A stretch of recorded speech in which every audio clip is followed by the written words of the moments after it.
اشتري دلوقتي ولا اشتري بعدين؟ كل الزيادة اللي حصلت دي ولسه بتسأل السؤال دي، يا ترى الحاجة هتغلى تاني؟ يا ترى الحاجة هترخص؟ طب انا عايز اضاقم حلال دلوقتي، اشتري دلوقتي ولا بعدين؟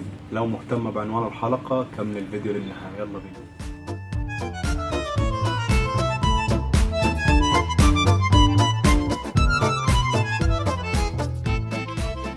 ازيكم، عاملين ايه؟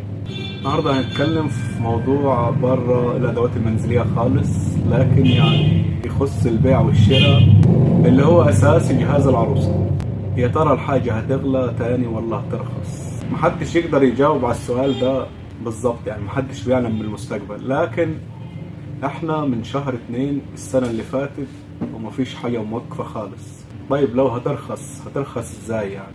في تفكيرك هنتناقش في الحلقة دي كويس، والمفروض تشتري دلوقتي ولا تستنى. بس يا ريت قبل ما نبدأ تدعمونا بلايك وتشتركوا في القناة وتفعلوا زر الجرس على الكل. في ناس بتسأل كتير، تقريبا يومين بس السؤال ده. محدش طبعا يعلم في المستقبل ابدا، ولا حد يقدر يقول لك ده هيغلى ولا ده هيرخص، لكن في وجهات نظر ناجحة، في مثلا توقعات تبقى ناجحة. حتى في النشرة في الطقس بيقول لك توقعات، متوقع نزول أمطار، متوقع، يعني ما حدش طبعا مستحيل يقول لك بالمستقبل. لكن تعالوا نحسبها مع بعض. لو رخصت الحاجة مثلا، فلنفرض انه الحاجة هترخص قد ايه يعني؟ يعني مثلا في طقم ايديال هوم جرانيت 11 قطعة، كان في شهر 2 اللي فات كنت أبيعه 1650، النهارده ب 3250، يعني الضعف. هيرخص، هيبقى ب3 مثلا هيبقى ب3000. مش مشكلة، أنا ما خسرتش حاجة. حتى لو رخص ال 250 وأنا اشتريته في الغالي، أنت ما تعلميش طبعا إنه هيرخص ولا هيغلى، فأنت مسكت العصاية من النص واشتريتي. المفروض اللي عايز يشتري حاجة يجيب، مهما كانت الحاجة هترخص. أنا مش هقول هتغلي، مش هترخص زي ما انتم متخيلين انه طقم مثلا اللي قدمته مثال هيرجع تاني ب 1650 ولا 2000 حتى. لانه يا جماعة تقريبا التجار مخزنة تخزين ما حصلش في الكتب. لما اتكلم على الادوات المنزلية خاصة، لانه السوبر ماركت بالنسبة انه ليه صلاحية والكلام ديتي مستحيل يخزن لك فترات طويلة. ده في حاجات بتتخزن يعني صلاحيتها شهور، مش هيقدر يخزن. حتى لو الحاجة نزلت محدش هيديلك. هي ترخص 50 جنيه، يرخص 50 جنيه 100 جنيه بس، وانت كده ما خسرتيش حاجه. يعني لو جبت حاجه دلوقتي ما خسرتيش حاجه. الموضوع ده مهم جدا بامانه، وهيفرق معاكم جامد. كان في مره واحد عميل عندي يعني واخد جهاز العروسه كله مني، وراح يشتري الثلاجه والبوتاجاز والغساله، فالمبلغ كان ناقص 500 جنيه. قال اخلص الشغلانه دي واجيب ال 500 جنيه بدل ما استلف. بالأمانة يا جماعة زادوا حوالي 4000 في أسبوع. الثلاث حاجات دول متهيألي أقل بوتاجاز وغسالة وثلاجة دلوقتي يعملوا لهم 25000. أنا معرفش بالظبط يعني، أقل غسالة ب14 تقريبا ولا ب10. أقل غسالة ب10، بوتاجاز ب4، أدي 14. والغسالة لو هتجيبيها فوق أوتوماتيك حتى ب24. في ناس احنا عندنا بتجيب فرن البوتاجاز 2000 وانبوبه ب 700، ما عارف ب 900 دلوقتي. يعني لو معاكي قرش وناويه تجيبي ما تاجليش. دي وجهه نظري، براحتك. عايزه تاخدي بيها خدي، مش عايزه تاخدي بيها براحتك. يعني انت مثلا وفي ناس برضو تفكيرها غلط من ناحيه احطهم وديعه والسنه الجايه اشتري. طب ما يا سيدي انت معلش، انت لو حاططهم وديعه مثلا من شهر 2 اللي فات وجيت مثلا تشتري بيهم، طب ما خسوا النص. متهيألي انت لو عايز تستثمر اشترى في حاجة مش ما ترخص، وحتى لو رخصت قيمتها فيه. يعني انت مثلا لو حاططهم في ذهب في شهر 2 اللي فات كان بكام؟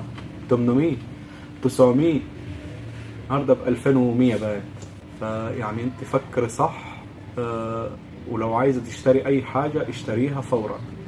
زائد انه يعني من ضمن الاسعار والغلا والكلام ده بقينا نشوف حاجات غريبة، زي اللي بيلف على الزيت الاكل اللي هو المستعمل، اللتر ب10 جنيه. لتر الاكل المستعمل ب10. طب هيعمل ايه بيه ده اللي بيشتراه ب10 جنيه ده وهيكسب فيه قد ايه؟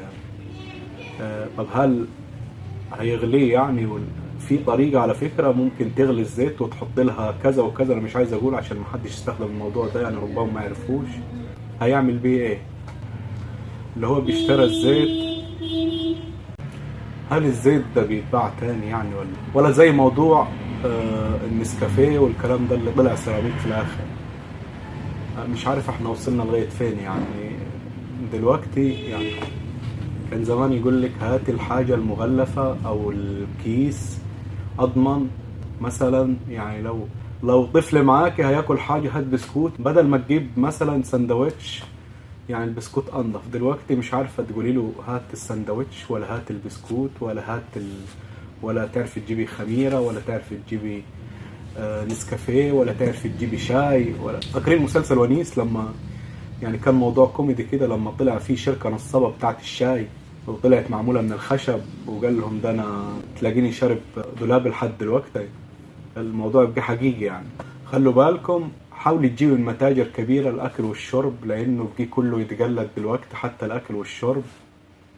الزيت بأمانة بيتعاد، في طرق ترجع الزيت زي ما كان ويتحط في قزازة وشكرا. مفيش مصنع يقول له اعمل لي الكرتونة دي زي كده هيقول له لا، ولا اعمل لي كيس زي كده هيقول له لا. لا، هو عايز شغل وملهوش دعوة بحاجة. هيعمل لي اكياس زي اكياس النسكافيه دي مثلا، حاضر. اعمل لي قزاز زي الزيت ده، حاضر. ملهوش دعوة هو هيستخدمها فين، اصله هو مش هيصلح العالم. هيقول لك انا كل شغل هرفضه. طب ما انا مش هشتغل كده. انت الحل الامثل تجيبي من المتاجر الكبيرة، لانها ما تنزل من شركات. يعني انت مثلا لو جنبك سوبر ماركت صغير وجنبك سوق كبير او مول كبير، هات من المول الكبير، لانه بينزل من شركات على طول. مش هيجيب لك من تاجر بياخد بالكرتونة ده، لا، ده بينزل كميات. بالنسبة للادوات المنزلية، انه انت لو حبيتي تشتري حاجة ما تجيبيش من المكان اللي عليه اقبال كبير. المكان اللي عليه اقبال كبير او التاجر اللي بيبيع كتير جدا، يعني المفروض ما تروح لهوش لسبب، لانه ده بيبيع كتير، كل يوم بينزل على الجديد وكل يوم فيه زيادة. تمام. المفروض تروح للمركون اللي هو بيعه اقل، مش بينزل كتير، مش متابع الاسعار يوم بيوم. حتى لو متابع الاسعار بالتليفون مش زي لما بينزل كل يوم. بس الله يكون في عون العميل دلوقتي. بصراحة دي مش ايام العملاء خالص. ربنا يعين اللي مجبور يشترى او يجهز بنت اليومين دول. عايز اقول لكم، اللي معاه سوبر ماركت مثلا كانت فيه بضاعة ب50,000 بقت ب150 اقل حاجة من غير ما يضيف عليها ولا جنيه. هو مكسبه هو لكن البضاعة زادت. وللأسف ما ينفعش يبيع على القديم لانه بيشتري على الجديد، لانه في النهاية هو عايز يطلع مكسبه ملهوش دعوة. يعني عايز يبيع لك مثلا جزء الزيت يكسب فيها الكان 3-4 جنيه وشكرا، وبكرة يجيب غيرها. فانسي انه يبيع لك على القديم مثلا والكلام ده. صدعتكم. اللي معاه حاجة يا جماعة عايز يشتراها. انا مش كلامي معنى انه الدنيا هتغلى وتولع تاني. انا ما اعرفش حاجة، انا زيكم. بس انا كل ما اطلب حاجة من شركة او تاجر كبير مثلا يقولوا لي زاد. انا من شهر 2 ما نزلتش حاجة الا بزيادة. بنزل من يوم ليوم، اسبوع لاسبوع، كل يوم في زيادة. ومتهيألي فيه بيقولوا تعويم جنيه تاني. فربنا يستر على اللي جاي وربنا يستر عليني. يا رب تكون الحلقة عجبتكم. ما تنسوش تدعمونا بلايك وتشتركوا في القناة وتفعلوا زر الجرس للكل. السلام.